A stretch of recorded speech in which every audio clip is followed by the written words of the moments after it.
Hello everyone, this is Grand Solar Minimum's Crazy Canuck coming at you again from Saskatchewan, Canada with a little update. There's something strange happening here. My carrots are going to produce seed. I have never seen that happen before, where a carrot will produce seed on the first year. Usually you have to save the carrot and replant it in the spring to get it to do that. So very interesting, but that's why you plant many different varieties, because you just never know what's going to happen. Oh, here's the potatoes in the container, and usually what we do up here in this area is wait for the potatoes to die back and then do a harvest. Well, I'm going to harvest these, and we're going to do a reveal and see what I've got. And the purple potatoes, the purple fleshed potatoes, I'm going to replant because there is no seed available anywhere, and I want to get as much as I can. And I don't want to try saving potatoes from now until next spring. So we'll get them all dumped out and we'll take a look. This is going to be the first year that I'm actually going to be doing this, so be right back. Oh, here we go. Got them dumped out, and now we're going to go and see what we can find. Looks like I could have used a slightly bigger container, although I did have 4 potatoes in here. Start getting rid of some of these greens. Now, remember, these things in the spring were frozen. The chickens ate them off. You name it, it happened to these poor guys. So there's a purple flesh potato. That's going to be perfect for seed.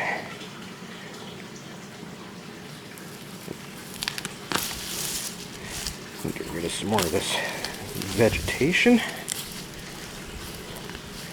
Oh, there's another little seed potato.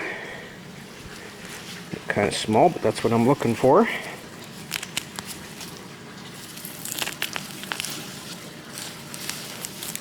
Lots of vegetation.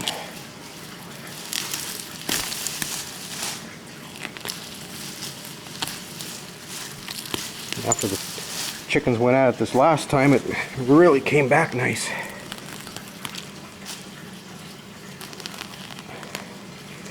Look at the growth on that.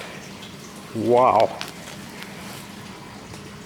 That would have actually spread and come up all over the place. That is really cool. I think the purple flesh potatoes are a lot better for doing that. So now here we got a couple small ones. There's a nice one.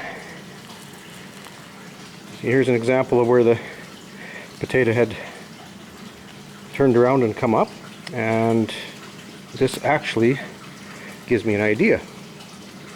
Instead of planting the potatoes, why don't I just plant the sprouts, kind of like a sweet potato. And that's how ideas come around. So many ideas, so little time. So, oh, look at this, more little guys.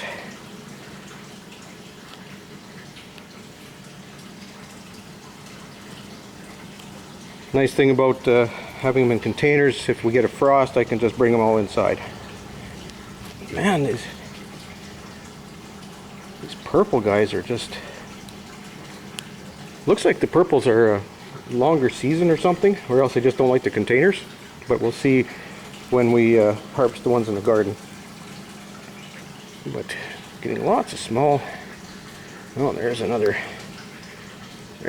purple. Well, I'm going to go through all this, and I'll be back with the results. So there you have it. There's how many are harvestable out of this tub. Doesn't look like much, but we got some good purple seed, which is what I was after. Like I said, up here we usually wait for all the potatoes to die back. These are still in bloom, and they would have made a lot more potatoes if I would have left them. Like these would have grown tons of potatoes. So I'm going to set up another container. Then I'm going to take this one, which is basically a root ball from a purple. You can see all the little purple potatoes on there and lots of root mass. I'm going to plant that I'm going to plant some of these shoots, and we're going to see what happens. I'm not going to reuse this soil because it'll be just a jungle of potatoes, and it's just going to be too much. So I'll resoil it, and I've got an old tub that has a crack in it, so I'm just going to drill a couple drain holes and use it.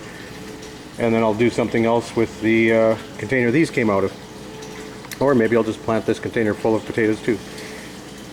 So that's the potato update, and got a couple more things to show you. So over here we got some Faust barley that I've talked about in the past. Right here. It's starting to ripen up nicely. When the heads bend over like this, that's when they're ripe, because the plant will bend over to shed its seeds. So I'll be doing a little bit of a harvest here on the Faust, and I'll show you what the Faust is doing in the garden. So here's the Faust in the garden. It's not that far behind what's in the greenhouse, and it is a heavy producer. Just look at that stand. That's got to be just over 2 feet tall. Looking really good. Now yesterday we did our first batch of beans, canned them up, and the beans tested in at 13 bricks. I'm very happy considering the type of soil we're in. And I checked the weeds are 7. Once again, proving you cannot grow healthy weeds and healthy plants in the same soil. Now if you notice my mulch in between, well, when the weeds get out of control, they can really take over. So I went down each row and I pulled the weeds, and then they are now a mulch. I'm not too worried about them seeding out, because next year this will be a summer fallow and all those weeds will become fertilizer. And the cabbages are doing just amazing. I have not used a pesticide on these, and you can see, you might be able to see the white butterflies flying around. They are not touching these cabbage. This spring I picked off 2 cabbage worms,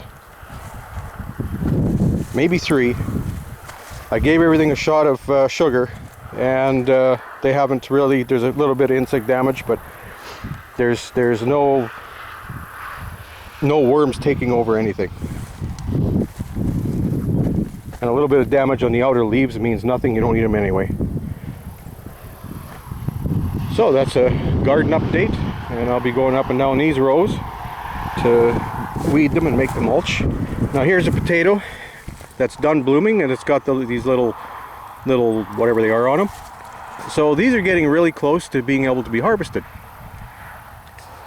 And they, because of the cold dry spring we had, they are staged, so I'll be harvesting some and leaving others, and I've got 4 varieties in here, so it's going to be interesting to see what they do. And now over here,